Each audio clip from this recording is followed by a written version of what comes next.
This week I decided to look at films on Netflix which I think are slightly underrated, films that you might scroll past. I also find that some movies pop up in other categories, which means there's a greater chance of missing some gems. The categories are also changing all the time, another reason why it's easy to pass by rare, obscure and decent movies. So let's start with the first of my favourites at the moment. Zenontunchi might slip off your radar because at first glance it can seem quite absurd with a B-movie fantasy gloss over, but against the Alpine and Germanic folktale backdrop it is convincing within its fabled style, and for this it's worth a watch.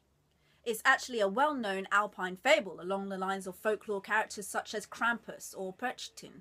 I wonder what fellow Germans think of Zenontunchi and whether it's a fable that people really believe in. Okay, so there's rape, sodomy and some really awful slapstick characterizations, but watch it for the strong fairy tale rigor. Although the main character is subjected to some terrible acts of abuse, don't worry, not Salo territory. There is some decent creepy retribution, even if the story is quite confusing from start to finish. It plays on the village mentality, superstition and strange Christian practices. Like the way a priest at the beginning is buried in a coffin with a glass window and the weight of his burial is determined by his suicide. I do feel that there isn't enough fantasy fairy tale horror on screen, so it can seem like a novelty. Much like how the Grimm series is, which I absolutely love, although it can be quite silly at times. But it also brings you closer to a vintage European filmic style, which is quite difficult to recreate, but which director Michael Steiner has achieved. There are parts that are so surreal, much like in Valerie and her Week of Wonders, which is actually very, very vintage indeed. Zenontunchi is also based on the 1989 film called The Succubus of a similar story and has decent ratings on IMDb. I must have watched Holy Hell 3 times already because of the many twists and turns. The sad thing is the story is actually real, yet such addictive and entertaining viewing, you kind of want it to go on. But this is the mentality of disposable television. We're so spoilt with series that we actually forget the rough diamonds sitting at the bottom of the gravel and to actually appreciate the product. Holy Hell is a story about members of a yogic movement back in the 80s called the Buddha Field, which unfortunately was revealed to be a cult. In this documentary, ex-members talk about their 22-year-old ordeal, which is delightfully depicted through real film footage of members when they were in their 20s involved in the Buddha Field movement. Activities, meditation, service, a term you'll get familiar with as you see the story unfold. Director Will Allen deserves an Oscar for detailing 22 years worth of footage. It's just incredible to see ex-members in the present day and how they looked and behaved when they were younger. Holy Hell is an excellent study into the inner workings of a megalomaniac and just how people can become victims and fall into the grip of one man and his cult.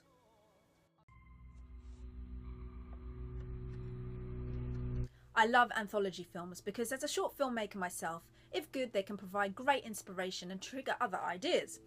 Holidays is brought to you by XYZ Film, who are behind films like Tusk, The Raid, Frankenstein's Army, and they seem to be one of the front forerunners in the low-budget, affordable horror film industry with quick turnovers for most of their productions. XYZ Films are also behind one of my favourite body horrors in 2014 called Spring, and Kevin Smith's movie Tusk. The theme for this anthology, as you might have guessed, is holidays, with 8 films titled with the relevant festivity. My favourite was St. Patrick's Day, where a teacher comes across an evil little child who won't smile and says that she'll only smile if she reveals her most cherished dream, a wish. Soon the teacher falls pregnant, even if the details are a little hazy, and she finds herself in an empty car park, which what appears to be a rampant one-night stand. But just like the conception, the pregnancy itself is thwarted, as she finds that she is in fact pregnant with a snake. This is a perverse little tale with a twisted end by director Gary Shaw of Dracula Untold. Other favourites included Easter with some grotesque bunny creature special effects, Halloween where a man who runs a cyber sex business gets his comeuppance by his sex workers who turn out to be a witch coven, Christmas where a father discovers a virtual reality headset which reveals his true feelings, motives and character along with others around him. And finally, the best yet, New Year's Eve, when a psychopath is matched with someone with an agenda just as twisted as his, revealing the magic of algorithms and online dating. Holidays is one of my favourites because of its weird and rather odd storylines. It sometimes isn't necessarily mainstream in subject matter, which is why it's so interesting to watch, even if some of the stories feel like seeds and slices rather than actual thought out narratives, taking inspiration from popular films like Rosemary's Baby, The Wicker Man, Matilda and many others. Ludo comes from cult Indian film director named Q and is co-directed by Nikon. This was apparently Q's first attempt at a horror film, and it does well on the gore front. The film follows four horny 20-somethings trying to find a hotel for a night for a bit of sexy time, but nobody will give them a room because they're not married. This is just one of the few really insightful details of the movie. Another scene shows the teens having to bribe and pay off a pair of unscrupulous police officers so that they leave them alone. This is something that is common in India, the corruption of the police and the law in general.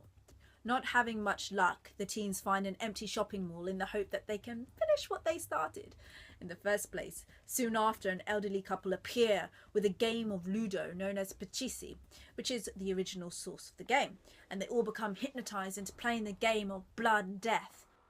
What is annoying about this film is it gets really good towards the end at the exposition, where a flashback details the origin of the game and the elderly couple's hellish journey and what's happened until the shopping mall point.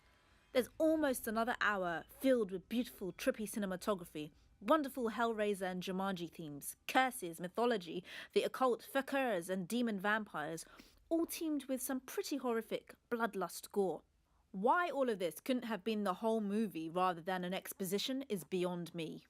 Ludo must be seen for its cultural significance. Being half Indian myself, it was quite shocking for me to see scenes of kissing.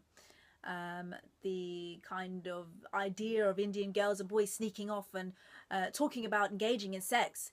Even Bollywood star Aishwarya Rai had a case filed against her and a fellow actor for lowering the dignity of Indian women and encouraging obscenity among Indian youth. Well, Ludo has certainly crossed the equator in that sense. Go Q and Nikon. Then there was the hypnotic, sex-thrusting scenes, surreal and provoking, that even my dad stopped to watch in shock. There's also the occult and mysticism that Indian culture has so much to offer. It's finally great to see that the mystique of the culture is being explored and revealed for the world to see.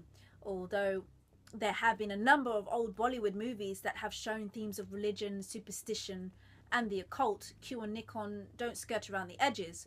All is seen and nothing is concealed, and we get a pretty good picture of both spirituality and carnage hand in hand. The best thing about #horror is how relevant it is and how we rely on technology to get us through the day, for approval from others and the whole app-reliant world that we live in. And you see this presented to you, and as we've actually seen in the new Black Mirror series, we can understand how society has major cyber addiction problems. #horror is set in a very desolate area of Connecticut, where there's a group of wealthy girls and they stay over at their friend's house, Sophia, whose mother is a fashion art director, played by Chloe Sevigny.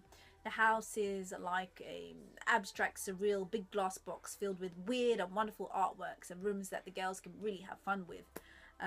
Being an art director's daughter has its advantages after all.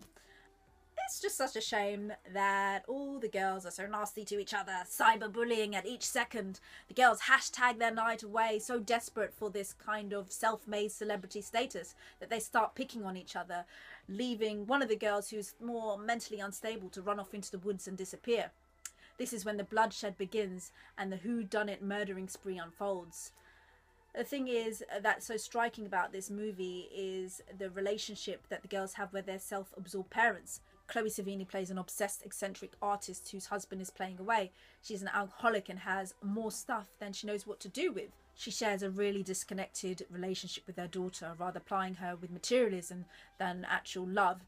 It's no wonder that they've created these horrible children who you almost believe deserve to die. I wonder if this is loosely based on director Tara Subkoff's experience, especially as she's an artist and fashion designer also. This film pushes the boundaries, and Subkoff doesn't beat around the bush when it comes to letting it all rip. My favourite scene is when one of the fathers comes looking for his daughter. He tells the girls about themselves, psychoanalyzing them on the spot, breaking them down and exposing them for the terrible monsters that they are. Even if his shakedown is a little contradictory because, well, he's no better himself. You've been watching part 1 of my favourite underrated films on Netflix. If you have any recommendations, please get in touch. You've been tuned into my Wicker Girl channel. Please feel free to press the subscribe button, add my Twitter, Facebook page and Instagram. You can also check out my website on www.wickergirl.com. See you next time.